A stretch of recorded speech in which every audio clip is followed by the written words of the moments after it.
Welcome one and all back to SOLF Forge. Now you may be wondering where we've been for almost 3 years. You don't have to worry about that. We'll answer some of those questions. We'll answer some new questions, and we'll tell you all about it right here, back at SOLF Forge. So the first thing to show you is we are obviously, ignore some of the trash, in a brand new workshop. Ended up here a few years ago, and I've been making knives here ever since. So let's get into it. So, a little bit of the story, what's going on? Why are you in a new workshop? Well, fact is about 2 years ago now, we moved. Still in Baltimore, Maryland, but we got a new house. It has this nice big detached garage out back that has become SOLF Forge and has become the workshop that I work out of. Some cool stuff about this workshop. First off, since we're looking at the grinders, obviously, I don't know if you've seen the Dictator belt grinder I got. Great belt grinder, works really well. Just got a whole spray nozzle set up for it I haven't got to use yet due to sickness over Christmas time and into January, but hoping to use that soon. Second off, we have a surface grinder. I had this probably before we shot our last video at the old forge and before I shot my last video for SOLF Forge 2 years ago, but it wasn't working. This garage, though, has everything I need to get it working, meaning 3-phase power. So if you know anything about electricity, 3-phase power is used to run some machines, and this workshop used to be a machine shop, and guess what? It has 3-phase power. It's the best thing ever. But enough with the grinders. Those are easy and quick. Let's move on to some of the other new tools that we have in the workshop. So you might not be able to see my face, but first off is this. This is a giant, you're thinking it's the same anvil, but it's not. It's a giant new anvil. Got it about 2 years ago, right before we moved. It is a 250 or 260 pound double arch hornless anvil, old colonial. I mean, just amazing. I love this thing. Plenty of rebound. Get some of that scale off of there. Nice ring. And it's just big. It's massive. I like big anvils. I like anvils a lot. And this one is the style that I like. I like hornless anvils. And I really like the old school colonial double arch hornless anvils. And then the second thing that we're going to go to, give me a moment, impromptu camera move, is the forge. So you're like, that's the same dang forge. That's not new. Yeah, you're right. I have a new one that someday will be up and running, and it's ridiculously way too big. This, what I'm looking at, is the burner. This is a diesel run forced air burner. Air tank or pressurized air from an air compressor comes in, shoots at a really ridiculous pace. Diesel gets fed in. Diesel gets vaporized or atomized. You light it, it burns. It burns ridiculously hot. It can melt steel. I've actually melted my first bit of steel in this forge with this burner. Gets up the heat quick. Diesel's just a better fuel source for me. It's cheaper than propane. I can get it more easily than propane. And actually, it's safer. Because let's be honest, a propane tank is pressurized gasoline. It explodes. Diesel doesn't explode like that. Means more or less high heat or lots of combustion or lots of pressure. But this new forge burner, I recommend it to anybody. It's not a sponsor. No Box 7 on eBay sells these things in tons of different configurations. This is the micro silicone carbide tip. I love this thing. And I've had it for about 6 months, and it has been amazing.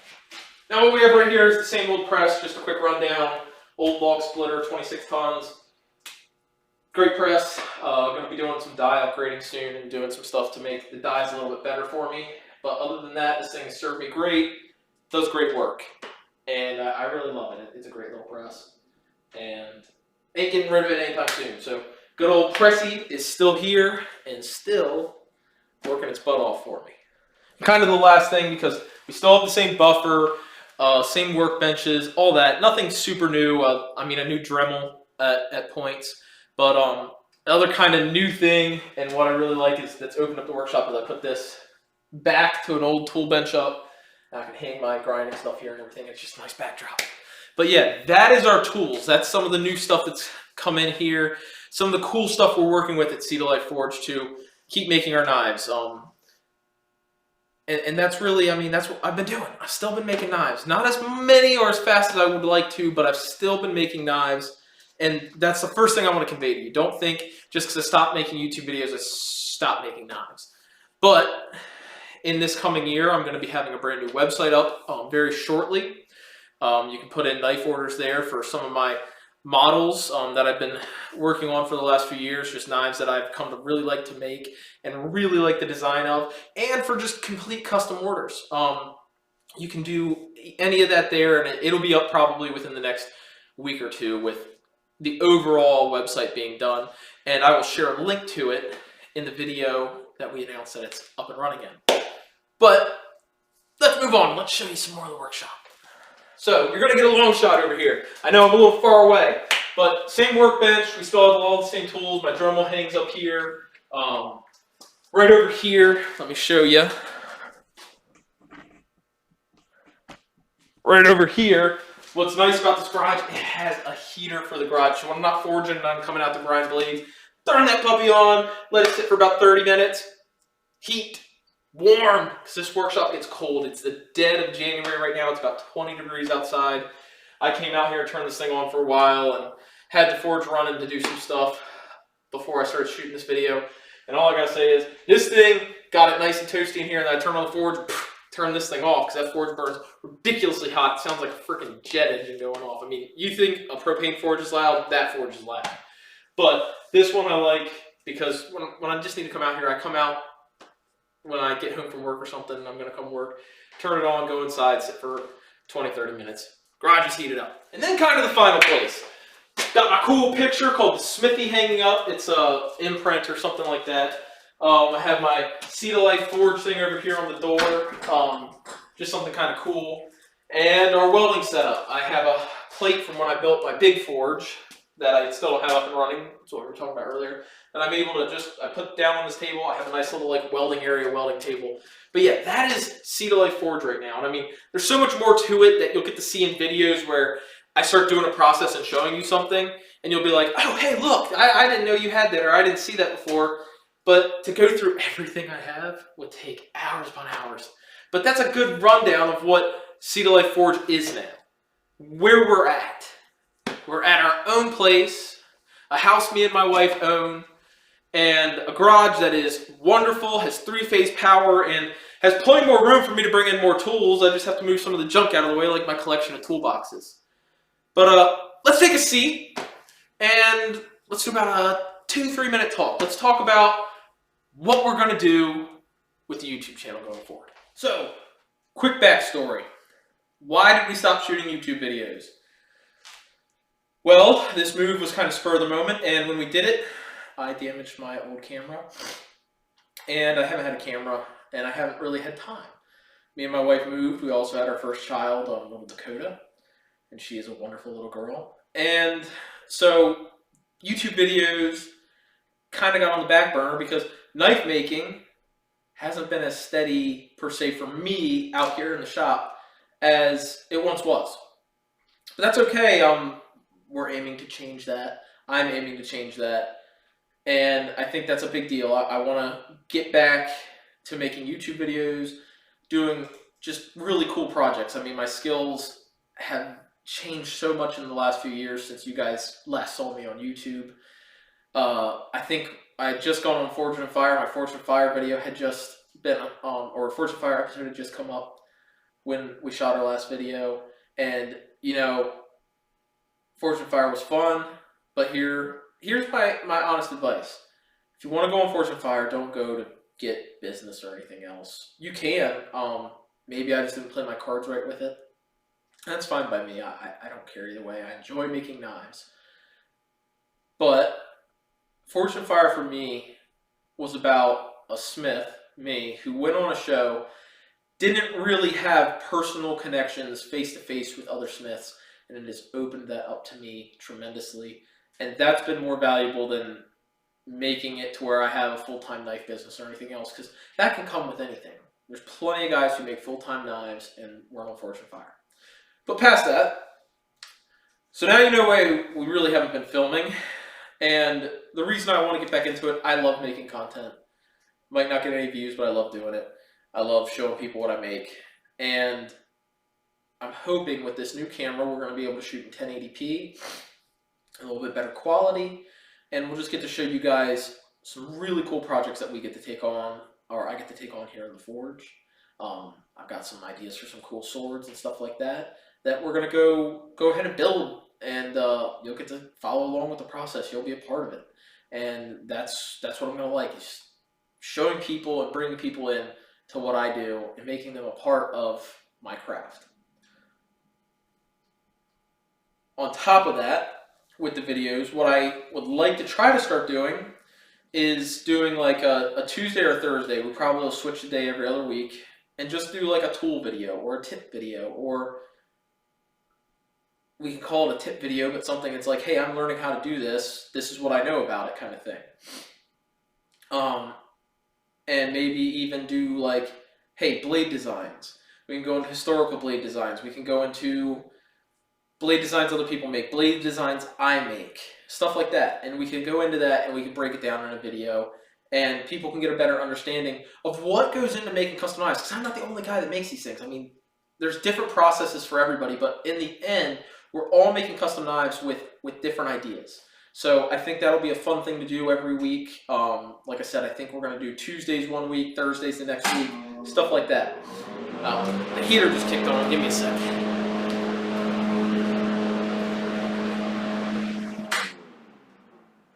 Sorry about that. And you see, that's the other thing. I'm not all pith and polish. So when stuff like that happens in a video, I'm just going to leave it in there because that's just real. That's real stuff. That's what I do. That's what happens when you're in a workshop. But yeah, that's kind of the plan. I want to make it a little bit more consistent, getting videos out to you. We're going to do, like I said, sword builds. We'll probably do a few things where it's like 2-3 part videos, stuff like that. Maybe I'll be taking on 1 or 2 builds at a time to where I can keep content coming out, keep 2 to 3 videos a week. Is what I'm going to try to do. It's not always going to work out, but that's the plan. That's something I would like to do for y'all. And with that, let's come over to the table real quick and take a look at 2 of the knife styles I've been making and are going to be available on our online shop. They do have customization options, but overall the design stays the same. But I do have the option for ordering your own custom knife. You don't have to order one of my designs. And say you do want one of my designs, but you want something so different or specific about it. It's like, I want that design, but I want this guard, or I want this kind of pattern or something like that. We can do it. Just go onto the website. Like I said, it'll be up in probably a week or so, completely finished. Go to the website, and you're going to be able to order whatever you want. If you really like a model of my knives, you can order that, and we'll get it to you. And before we go look at knives, another thing, some of the first videos that we're going to do is making, they're going to probably be 2-part videos, 2 to 3 part videos, making the knives of my design. So the knives that are available on my website, you are going to be able to see what goes into the process of making these knives in a video. So then you know, like, hey, I really like one of my models is called the Tagalog Cowboy. It's a Filipino bolo style knife with this Bowie stylish handle, like modern Bowie stylish handle and guard and all. And it kind of mixes the 2 styles. You're like, I really like that design. Well, now you're going to be able to watch a video, 2 videos, 3 videos that show you how much work goes into making that to make it that cool of a knife and following that design. So with that, let's go over to the table real quick and let's look at 2 of my knife designs that are available. So the first knife is this. It's called the Seed, or the EDC Seed. It's an everyday carry style knife. This is my personal one that I carry. A little bit of that bolo shape in it, and I do some where I add a little bit more width up here and have a little bit of a recurve. And that's just a style preference design on how you would want it or how I'm feeling that day. But this is just a nice everyday carry knife. Super light, super easy to carry, sharp as anything. We'll just do what you need it to do, and then you can just put it right on your belt. So that's kind of our first one, is the Seed. The second one is one of my newer styles. It's this. This is the Tombstone Cowboy. Or the Tombstone Samurai. Excuse me, that was an awful blooper. I'm leaving it. The Tombstone Samurai. So obviously you see this sheath. This is a little bit more of a custom sheath. It has it's cow leather, but it's embossed with an alligator texture. But this knife is a style I've been doing. If you know anything about making knives or anything, you can see there's a hamon in it. This was done by claying the spine and doing an interrupted quench in water and then going to oil. The blade steel is W2, which is something I've been working with a little bit more lately. Generally, you know, I like Crew Forge V and ADCR V2, which is still two of my main steels. This has a polished copper hibaki on it, which is kind of the bolster they add on Japanese style knives. And then the guard is just some low layer Damascus, as you can see. And it's kind of a Suba Japanese style, but also kind of like that Bowie style. It's smaller, kind of still has that style to it. And some of them I do an S guard, which is completely a Bowie style guard. And then you have that more modern Bowie style handle that's come out, which is really kind of a Filipino Southern Island design that's come into the Bowie world. And I don't know how far back it dates into the Bowie world, so it still could not be an old design. I just say it's more modern because this is what you see on a lot of Bowies. It's a handle style I really like with the bird's beaks on the end. They just hold your hand in. And yeah, this is one of my new model lines that I've been doing. The Tombstone Samurai. The Tombstone being for, obviously, the shootout at the OK Corral, Wyatt Earp, Tombstone, Arizona. And then Samurai because, well, it's a Tonto. It is a Japanese Tonto blade, somewhat traditionally made, not completely, but in a more traditional Tonto design, which is some of my kind of aesthetics on it. So yeah, that's two of the knives that are available amongst the many more. That one just goes right in that sheath, pull it down, locks it down. And yeah, so it's really fun to be making knives that I've designed and like to make. So to get this video on the back burner and keep moving forward, I just want to say thank you all for watching. Thank you all for waiting, being patient. I know that it's been a long time. Thank you guys for everything. We're relaunching Sea to Life Forge's YouTube channel, and it's going to be amazing. I cannot wait to show you guys some of the cool stuff we're going to create here. So until next time, this is your host, Robbie Simon of Sea to Life Forge here in Baltimore, Maryland, signing off.